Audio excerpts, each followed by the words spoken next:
वामन अवतार की अद्भुत कथा, देवताओं की हार और असुरों का राज। राजा बलि एक महान और दानी असुर राजा था। उसकी शक्ति और पराक्रम इतना बढ़ गया कि उसने देवताओं के स्वर्ग लोक तक पर अधिकार कर लिया। देवताओं के राजा इंद्र पराजित होकर भटकने लगे। स्वर्ग खाली हो गया। देवता निराश थे और पूरे ब्रह्मांड में असुरों का प्रभाव बढ़ने लगा। तब सभी देवता एक साथ भगवान की शरण में गए।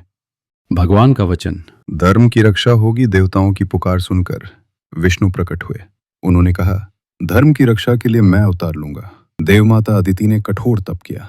उनके तप से प्रसन्न होकर भगवान विष्णु ने वचन दिया कि वे उनके पुत्र रूप में जन्म लेंगे। ऋषि कश्यप के घर भगवान ने जन्म लिया, एक छोटे ब्राह्मण बालक के रूप में। यही बालक थे वामन अवतार। राजा बलि का यज्ञ और दान। राजा बलि ने एक विशाल यज्ञ का आयोजन किया था। वह इतना दानी था कि कोई भी उससे खाली हाथ नहीं लौटता था। देवताओं के गुरु शुक्राचार्य जानते थे कि यह साधारण ब्राह्मण नहीं है, यह स्वयं भगवान है। उन्होंने राजा बलि को चेतावनी दी, दान मत देना, यह तुम्हारी परीक्षा है। लेकिन बलि ने मुस्कुराकर कहा, यदि स्वयं भगवान भी मांगने आए हैं तो इससे बड़ा सौभाग्य क्या होगा। 3 पग भूमि का वचन वामन भगवान ने कहा, मुझे बस 3 पग भूमि चाहिए। सभा में सब हंस पड़े।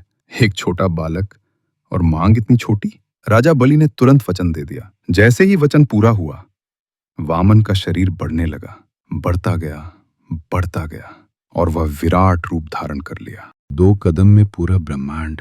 पहले कदम में उन्होंने पृथ्वी नाप ली, दूसरे कदम में स्वर्गलोक। अब तीसरा कदम रखने के लिए जगह ही नहीं बची। तब राजा बलि ने अपना सिर आगे कर दिया, प्रभु तीसरा कदम मेरे सिर पर रख दीजिए। ये था सच्चे समर्पण का क्षण। भगवान का आशीर्वाद। भगवान विष्णु प्रसन्न हो गए। उन्होंने कहा, हे बलि, तुमने दान और भक्ति की सर्वोच्च मिसाल दी है। उन्हें पाताल लोक का राजा बनाया और वरदान दिया कि वर्ष में एक बार वो अपनी प्रजा से मिलने पृथ्वी पर आ सकते हैं। मान्यता, यही केरल का ओणम पर्व है। कहानी की सीख। इस कथा से हमें 3 महान सीख मिलती हैं। 1, शक्ति से बड़ा धर्म होता है।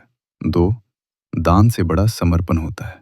3, और भगवान अहंकार नहीं, भक्ति देखते हैं।